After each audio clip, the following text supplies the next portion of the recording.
just when you want to give him, you could say them, but I'm going to say him or they, the benefit of the doubt.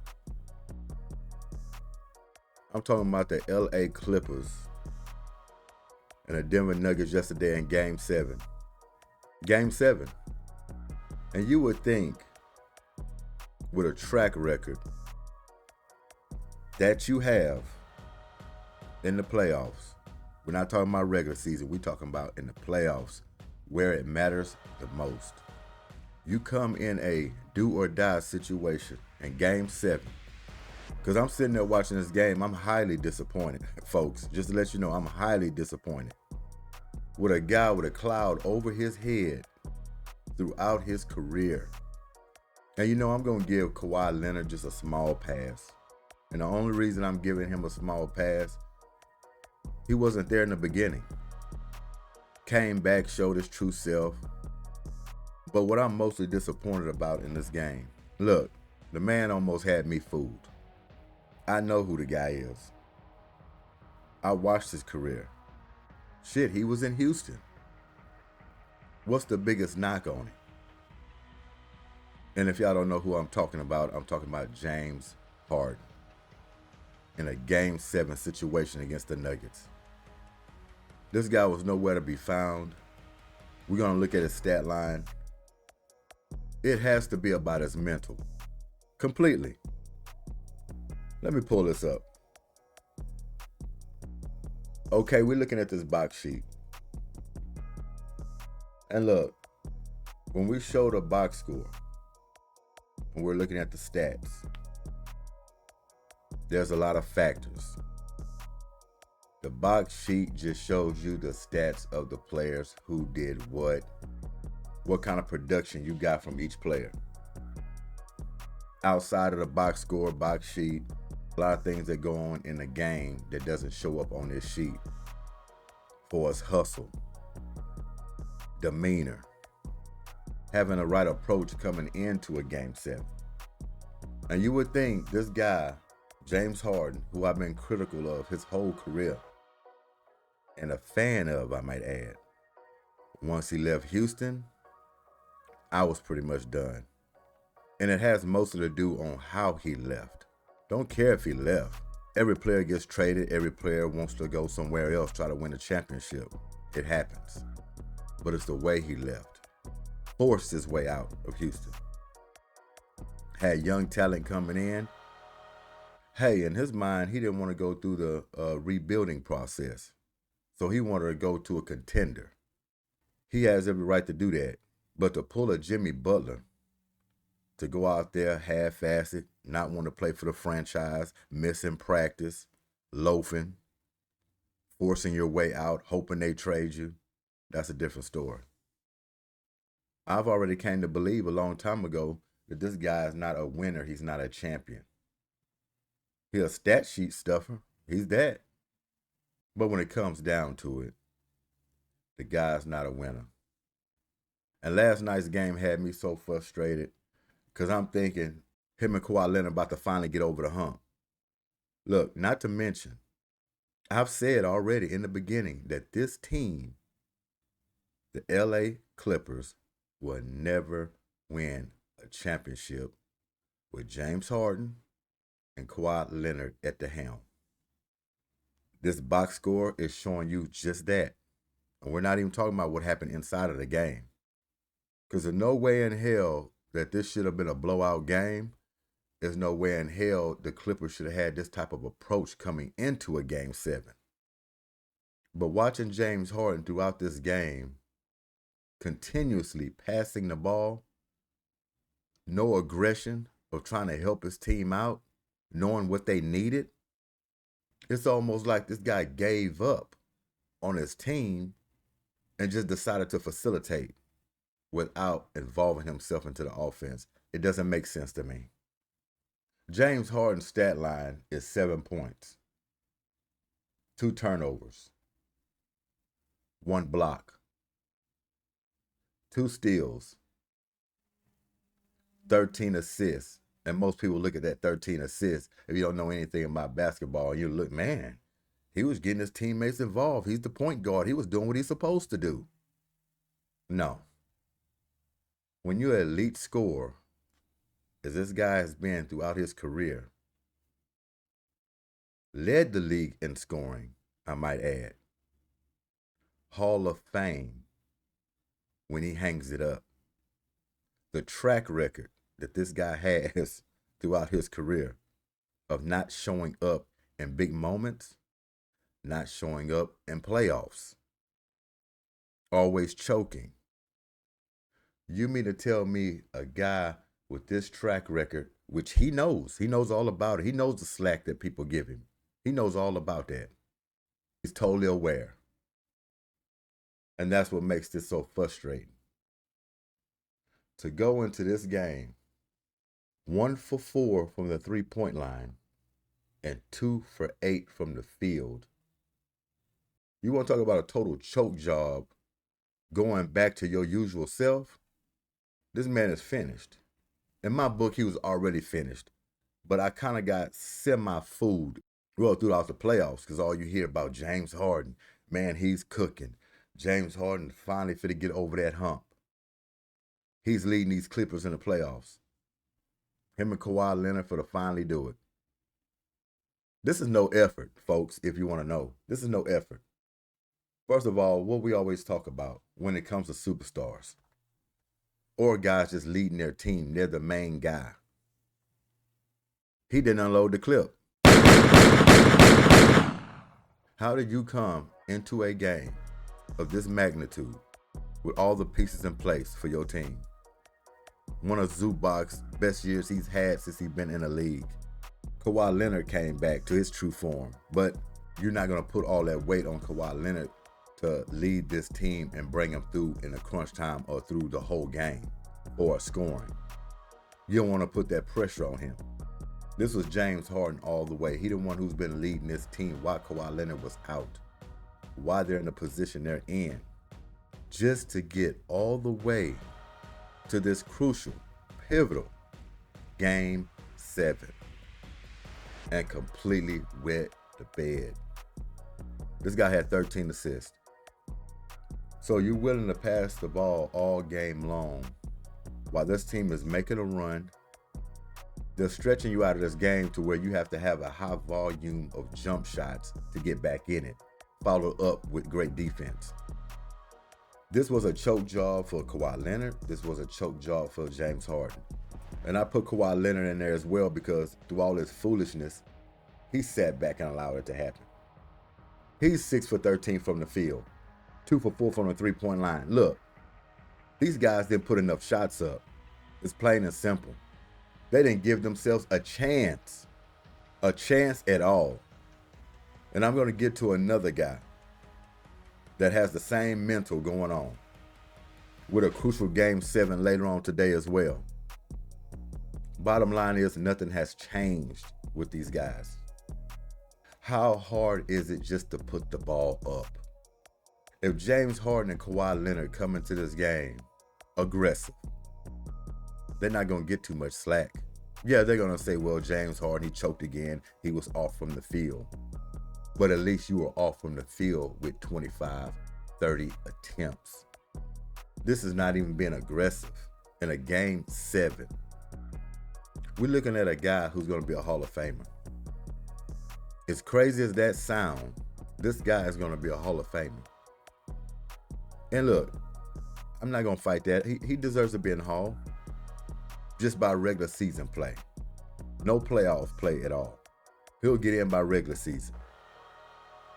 Matter of fact, he won't even be inside of the actual room of the Hall of Fame. You know where they're going to put him? Right by the front door. Oh, that's not good. You might walk in and walk right past him and won't even know he was in there. Few people walk up to you, they be like, hey man, where's James Harden? Oh, he's by the front door. And you know what the family's gonna say of the people that's going through there to watch all their accomplishments, seeing who's all in the Hall of Fame? They're gonna say, okay, we'll look at his on the way out. On the way out. This is a crying shame. I was rooting for the guy. I want him to get over that hump. I want him to get this choke job playoff performance off his back. But he keeps showing it time and time again. He's not cut for the business. He's not cut for it. 1 for 4 from the three-point line, 2 for 8 from the field is not cut for it. Same thing with Kawhi Leonard. We're talking about superstars here, Hall of Fame guys. The well under 20 attempts in a crucial playoff Game 7. They didn't unload the clip. You have to give yourself a fighting chance. Sitting back, allowing things to happen, steady passing the ball, trying to stuff the stat sheet, but you forgot one thing. The most important stat of them all, being aggressive and putting up shots. Because who's going to take the fall when the game turned out the way it did? You. And you'll be showing up at the press conference as the usual with the shades on, talking about how it was a missed opportunity. Yeah, I'll be raging mad if I'm a Clippers fan or a fan of these guys. Why? Because nothing has changed. Piss poor, man. Piss poor. Piss poor. It was tough watching this game last night because, first of all, it shouldn't have been a blowout. It should have went down the stretch. Tight nip, close game. I figured if everybody was playing. Obviously, Denver Nuggets wanted the most, and they got it. They were the more energetic team. They was pressing the issue. They have championship experience, and they showed it. But if you look at this team on paper, and it's just on paper, paper don't mean anything, but just on paper, the Clippers should have came out of the series if they had their minds right and the right attitude. They had the best guy in the paint, which is Zubac, who can play the Joker better than anybody in the league. And he gave him some work. He made him work. Worked the whole series. He earned everything he got. And you got these two elite superstars come out there and pull off a choke job just by not putting up attempts. It's a sad song. All faith is lost completely. It was already lost to me. It really was. But he kind of fooled me on this little playoff stretch this year. Because you watch him and you say, man, James Harden, like he figured it out. He got the balance right, the pass, the shoot, the drive, the step back. Maybe trying to play a little defense. Or am I crazy for saying that? Maybe. Kawhi Leonard's in true form. He finally going through these games, staying healthy. Had all the pieces in place. But two guys that go in a do or die situation and choke. Don't even look like they were into the game. Kawhi Leonard had 22 points. 2 blocks, 2 assists, 5 rebounds. 8 for 9 from the free throw line. That's where he got most of his hay. 2 for 4 from 3, 6 for 13 from the field. Just not good enough. Not good enough. But for this guy not to beat double digits, man, 7 points for James Harden. They belong where they're at. Up in smoke. And if I'm the general manager, or even the owner of the Clippers, I'm blowing this thing up as fast as I can light the dynamite. I'm blowing it up. I want both of these guys out the franchise. I'm shipping them both out.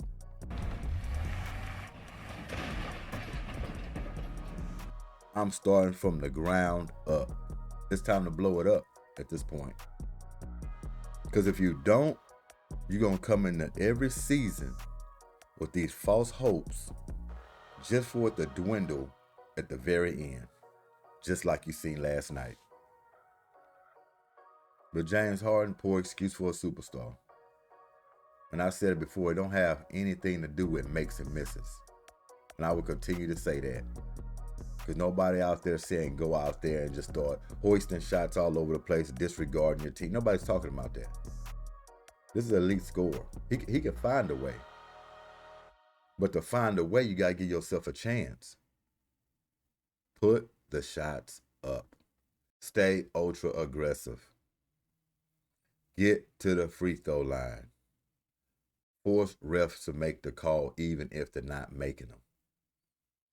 People that are watching the game, your teammates, if you out there playing aggressive and you missing shots, they know you're trying. But when you sit back and continue to pass the ball, when you got an avalanche falling on your head, and this team is running away with it, those are problems. But we finna get off the sad song of the LA Clippers. They deserve where they're at, and the fans should be beside themselves with that type of performance. A blowout. Well, actually 1 point under a blowout. You can call it a blowout because it really wasn't that close when you look at it. Little patch up in the end, I guess you can call that 101 to 120. But once that rain came down, this team was out of the water. We're going to get to another team, the Houston Rockets. The Houston Rockets. Also, welcome in Quick Hitters, welcome in Goodymo Short Crew here on this slouchy Sunday. Game 7. You know what?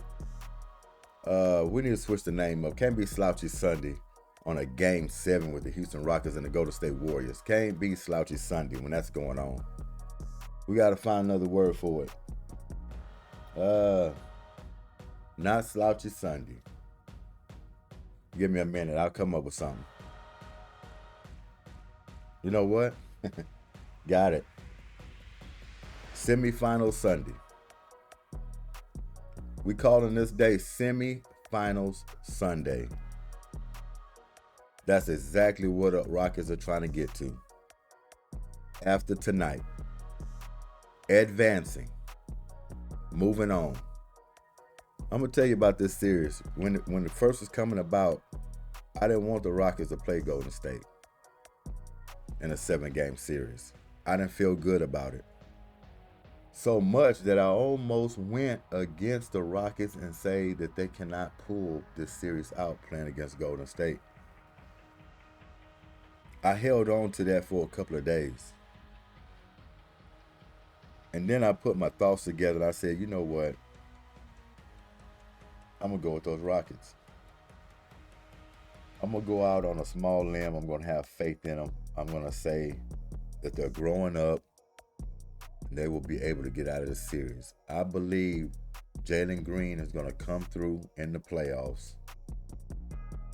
And he's going to lead this team. I knew they had outstanding defense. That's what I was leaning on. And I said if they could just put the ball in the basket throughout the game, they're going to get themselves a fighting chance. Not only that they did that, but I had no idea that Fred VanVleet would turn on his scoring the way he's turned it on in the last couple of games. I believe Fred VanVleet has figured out something. And what he's figured out is that he's not going to sit around and wait for no Jalen Green. He's being effective at scoring as a Jalen Green would, with confidence, putting his best foot forward. So Fred VanVleet has gave this team a different dynamic of scoring, as well as setting the table. He's picking and choosing, and he's turning it on at the right time. He turns it off, get his teammates involved at the right time, and when it comes down to crunch time, he's keeping the ball in his hands and he's making the plays. And he's mostly getting through the lane, getting to the free throw line, and pulling up with these quick, fast break three-pointers. Matching with that outstanding aggressive defense. I'm confident in tonight because, number one, and almost number one only, is that you know you can count on this defense. It's all day, every day, and it's going to stay there until the buzzer sounds on the ending of the fourth quarter. Jalen Green is another guy everybody can be disappointed in. He's a young player. Eventually, he might get it. He's in his fourth year. Usually, in your fourth year, you are who they thought you were. But they are who we thought they were. Not too much changing. His game is good enough. It's just his mental. Almost same as the couple of guys we just got through talking about. His mental, but this is a young guy. He can have a little built-in excuse. Whether he has an excuse or not, Jalen Green's time is running out. No matter what happens through these playoffs, unless they win a championship this year. But the thought process is going to be, can we continue to win and get over the hump with Jalen Green being as inconsistent as he's been in these 4 years? Are they going to go out and push hard for a Kevin Durant at the end of this playoff run? Right now, I think it's highly likely. Can he turn that around? Yeah, he got a small window to turn that around, leading to try to win a championship. I believe Jalen Green owes us one. And for some reason, I just have a feeling he's going to come out tonight and play a hell of a game. If Jalen Green's mind was in the right place, which we highly doubt that, he's looking at his teammates and he's saying, you know what? I owe y'all one here in our backyard at home to pull us through this game 7. Fred VanVleet, do what you do, stay aggressive, but you shouldn't have to work that hard. My bad. I've been slacking on the scoring. I'm getting back to my 38, 40-point scoring ways. Just set the table. We're going to play hard defense. I'm going to be ultra aggressive in this game. I'm going to get my shots up. Whether they fall or not, I'm going to be aggressive. That's the approach Jalen Green should be taking. We don't know that yet, so the ball is tipped off. This is another guy that's not unloading the clip. And that's the frustration with him. Because to me, whether you're confident or not, just put him up. Just put him up. You're the best offensive rebounding team in the league. You being aggressive, putting that ball on the rim is going to open it up for somebody else anyway. Steven Adams is going to be on the boards. Tari Easton is going to be hitting the glass. Amen Thompson, Jabari Smith, all these guys crash the glass. You not being aggressive is putting your team at a disadvantage. Lack of shot attempts. Jalen Green, let me see. I'm not going to pull it up, the box sheet. So I'm going to take a quick look at it. The man had 12 points, right? 5 rebounds, 3 assists, 1 block, 3 for 11 from the field, 1 for 6 from the three-point line. The rest of his game was, kind of all right, decent. But what do we have to continue to say? You didn't unload the clip. How many times are we going to see this with superstars? How many times are we going to see this with legit all-star players? When you're losing or when you outmatched, they taking you out to the back barn and they giving it to you. What makes you not want to put up shots and stay aggressive to help your team out? Show heart like you want to win. Because when you don't shoot shots, that kind of shows that you're not in the game. That shows don't care about winning. You've given up. You take 3 shots, you were off, so you're saying, well, it's not my night. No, you don't know if it's your night. Put the ball up. The next 6 shots can fall. So he has to figure that out.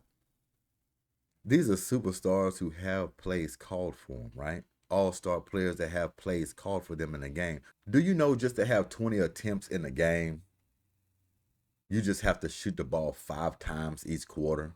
Think about that for a minute. Shoot 5 times each quarter with 12 minutes on the clock. Just shoot the ball 5 times with 12-minute quarters. Shoot the ball 5 times each quarter. That's 20 attempts for the ball game. That's simple. Kawhi Leonard didn't have that. James Harden didn't have that. And Jalen Green hasn't had that.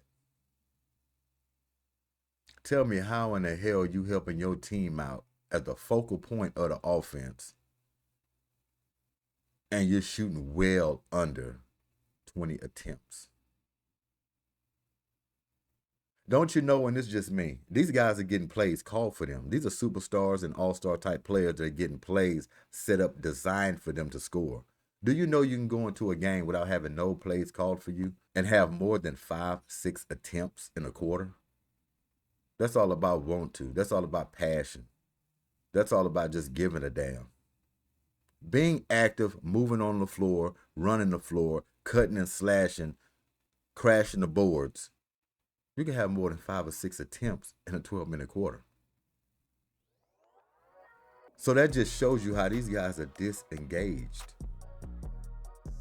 Their head's not in it. And they're afraid of the moment.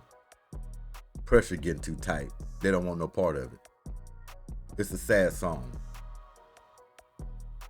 But I'm going to get off the dark days because it's game 7 and I have a whole lot of faith tonight in these Houston Rockets to pull it off against these Golden State Warriors. They're the younger team. They're the more durable team. Golden State is spent at this point. They don't have no answers. They're trying to figure it out. Even if Curry goes off, this team still can pull out this game. Just don't let all the others get involved. For us hitting crucial threes, driving into the free throw line. Because when you have Curry going off and you got all these other things happening in the background, that's how this team beats you. Him hitting his heroic shots. You got Jimmy Butler doing his thing. Draymond Green stirring up all the mess. Podziemski driving, kicking, hitting threes, finding open guys. That's when this team is at its best. Houston Rockets can shut that all down tonight, and I believe they're going to do it. They didn't come this far just to give it up now because they haven't been favored in this series. They probably figured Golden State would already got rid of this team because of the lack of scoring this team has provided all year long. But when you have a wild card like Fred VanVleet show up in these 2 games, being aggressive, shooting his shot, it offsets everything. They're winning these games without Jalen Green scoring punch. That should tell you something. This team is built on balanced scoring, getting a lot of people involved that can hit you from all different angles. Jalen Green should be the guy that finishes for him. If he doesn't play well throughout the game or not even putting up the shot attempts, at least with 6 minutes left in the fourth quarter, he has to come through. He hasn't done that either. He done it in 1 game. He did it, I believe, in that game against Golden State before the playoffs. And then game 2, he went off. He's highly capable. He can do it. He just can't do it consistently. And he had about, 3 games off? He's about due. I believe in this game 7, he's going to show up. Not because I have faith in him, it should be time. It's time. You had 3 games off. You're going back home for a game 7 where you play well, where the role player is going to play well. It's going to be jumping. They're going to knock the roof off of that place. Just like how game 1 was, when the intensity was there, everybody was hyped up, packed the house. Loud noise, different atmosphere. That's the way it should be looking like in game 7. Coming off a whole lot of adrenaline, but still keeping yourself calm in the process. It's a big game 7, but approach it like it's just another game. But your body language and your mindset and your attitude is not showing that. Because outside of Curry, they really don't have a consistent scoring punch. Yeah, you got pods out there, but they haven't really been bodying up and playing defense on pods like they should be. They're paying attention now. But early in the series, he was just roaming doing what he wanted to do because they wanted anybody else to score except for Curry. So they didn't care. Got to pay attention to him now. It's game 7. Everybody's on the list. So it's going to be a good one tonight. It's going to be a good one. And I think the Cavs and the Pacers, I think that's going to kick off first. That's going to be game 1 of that series. Should be a good one. I think the Pacers are playing well, but of course the Cavs are going to come out and win that series. I have no doubt about that. I'm pretty sure Cavs are going to be highly favored in every ball game. So we got to sit back and watch and see. So we're sitting here on this semifinal Sunday trying to push these Rockets through. Getting past these Warriors in a game 7. Can you only think about the experience that this young team is gaining? They can get to the Western Conference Finals winning this game tonight. Do y'all understand that? Yes, Timberwolves are a hell of a out. That's going to be a hell of a series.